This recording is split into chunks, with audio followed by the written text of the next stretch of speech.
lot of people will make the comparisons and say, oh, we've got the middle income trap, and that's what really hurt Japan at the end of the day.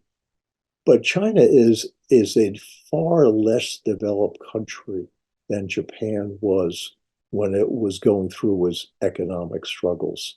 So if you look at urbanization, China today is 60% urbanized. Most mature countries are over 80% urbanized.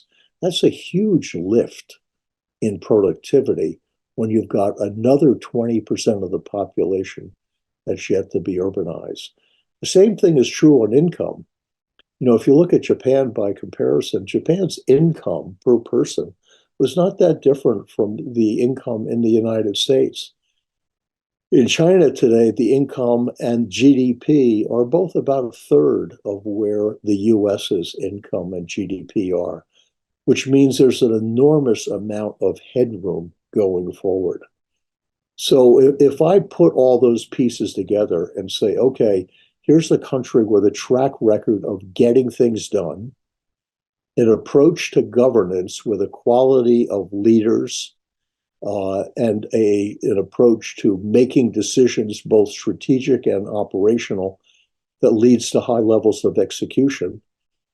And you've got a cohesive, large population that's supportive of national goals.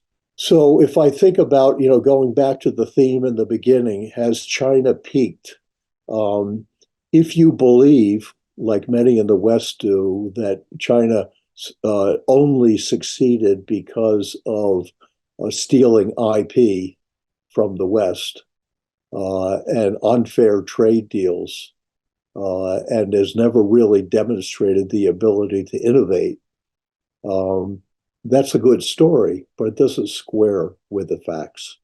And the reality is China has a lot of strengths going for it.